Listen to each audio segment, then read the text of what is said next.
Salut, vous écoutez un extrait du podcast Jams, le podcast qui parle Amazon, e-commerce et entrepreneuriat. Pour en savoir plus, je vous donne rendez-vous dans la description. Par rapport aux suggestions de mots-clés, Amazon ne fait pas que suggérer des mots-clés. À côté de ça, il suggère des enchères. Donc, il te dit, tiens, pour ce mot-clé en large, je te conseille de mettre un bid de 1,10 € et puis celui-ci en exact, c'est tant.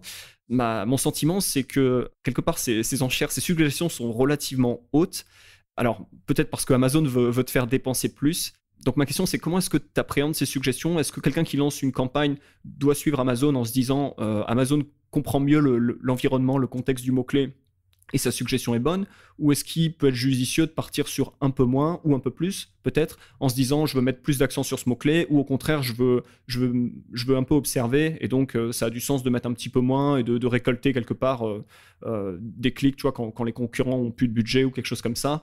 Est-ce que tu as une opinion sur les suggestions d'enchères, ou typiquement, qu'est-ce que M19 fait? Est-ce qu'il prend les suggestions d'enchères, ou est-ce qu'il les ajuste, ou il y a une stratégie par rapport à ça? Les suggestions d'enchères par Amazon sont très très utiles, surtout pour les gens qui opèrent à la main, parce que c'est un très bon signal de comment est la concurrence sur un mot-clé donné. On a fait des expériences dessus pour mieux comprendre ce que suggère Amazon, et le résultat était net.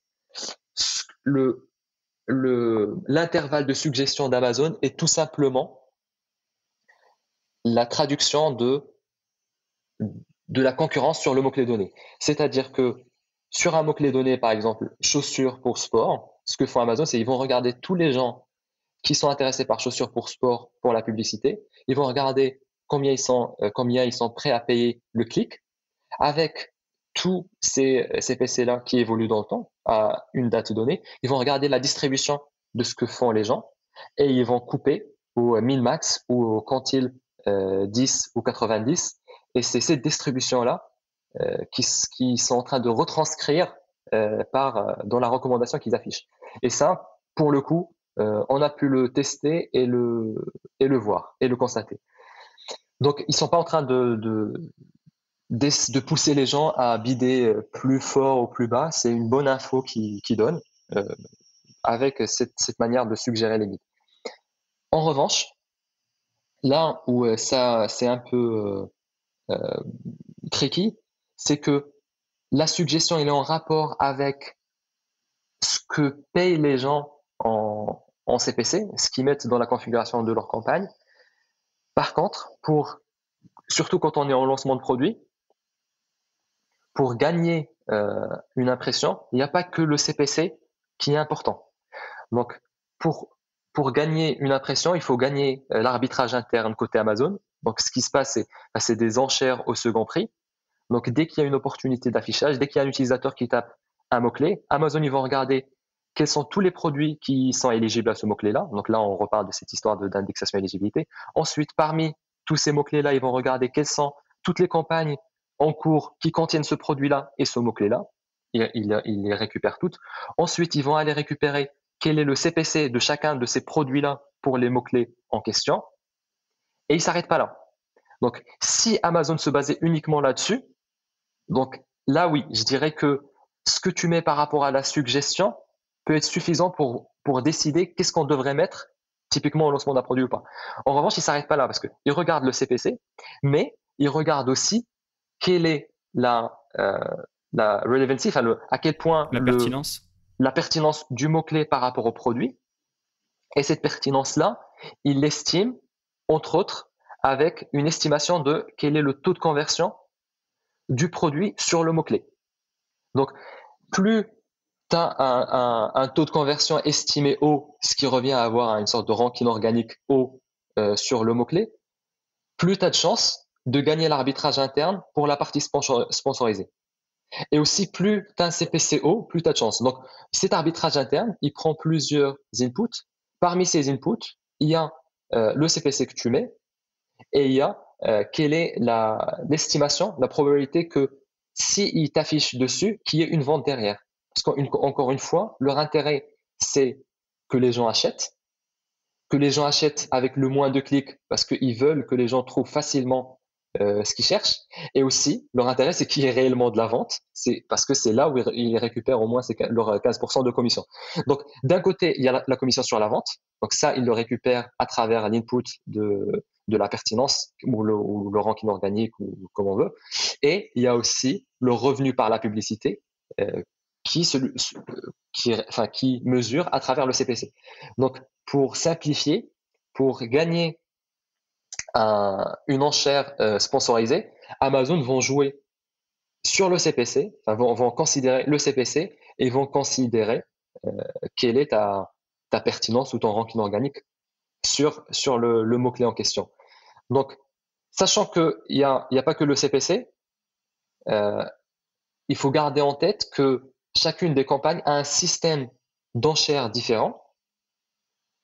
On en avait déjà discuté dans le passé, mais on peut avoir des campagnes qui sont configurées de telle sorte à ce que Amazon ne module pas nos bids en fonction de l'estimation du taux de conversion, c'est ce qu'on dit, c'est les fixed bids, ou on peut les autoriser à moduler vers le bas, ou on peut les autoriser à moduler vers le haut et vers le bas. Donc ces trois options, elles vont influencer ce deuxième input qui est autre que le CPC avec lequel on participe.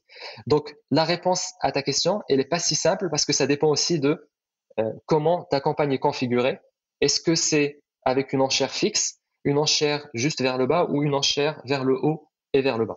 Et je comprends aussi que un ASIN que tu viens de lancer, donc un nouveau produit qui a du coup pas cet historique de conversion sur des mots-clés puisqu'il démarre, dans ces cas-là, Amazon n'a pas forcément l'info donc de conversion, et donc ce sera peut-être dans ces cas-là le CPC qui pèsera plus, mais d'une manière générale, voilà, c'est aussi donc l'historique. Effectivement, quand c'est un produit qui n'a pas d'historique, après il y a des techniques pour que les algorithmes d'Amazon donnent la chance aux nouveaux produits qui n'ont pas d'historique.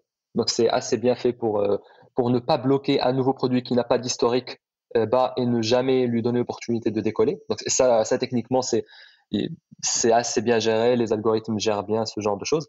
En revanche, ce qui est sûr, c'est si pour que le CPC ait le plus d'impact sur la configuration des campagnes pour un produit en lancement, il faut avantager des enchères fixes.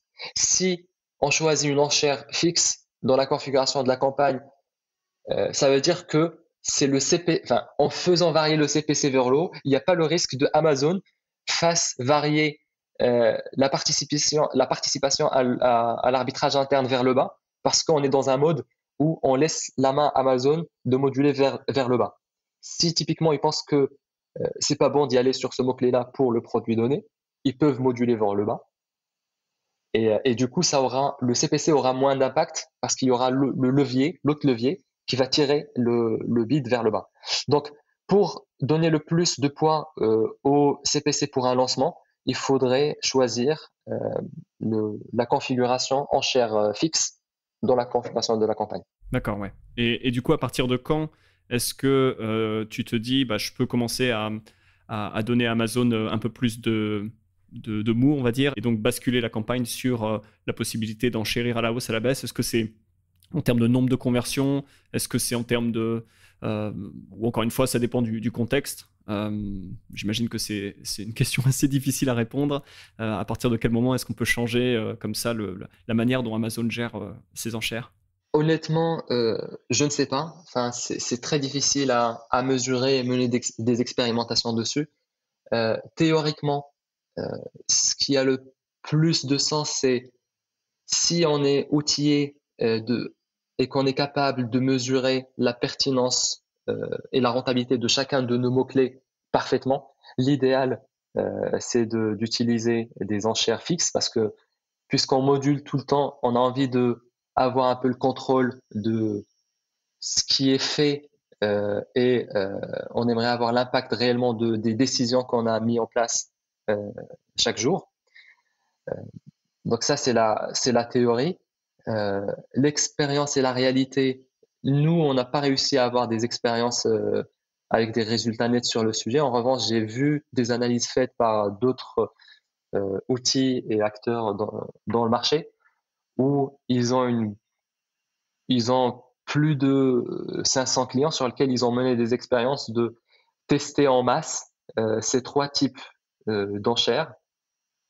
Et le résultat final était assez net, c'est-à-dire avec un outil qui permet de moduler les bids en fonction de la performance, ils voyaient une meilleure performance avec le système d'enchères ajustement vers le bas seulement. D'accord. Intéressant. En termes de... Ouais. Mais pour le coup, là, c'est juste une analyse que j'ai vue qui était bien faite sur un échantillon assez large de comptes. En revanche, il n'y a pas de notion de seuil à partir de quand ils ont testé telle stratégie ou une autre. Il n'y a pas de séparation entre les produits en termes de cycle de vie, est-ce que le produit est en lancement ou pas. Enfin, c'était une étude générale large qui avait comme but d'essayer de comparer la profitabilité et la performance de chacun de ces 3 types de modulation d'enchères. D'accord. Ok. Ouais, effectivement, sujet complexe et très difficile à mesurer. Voilà pour cet extrait du podcast. Ça vous a plu ? Je vous donne rendez-vous dans la description.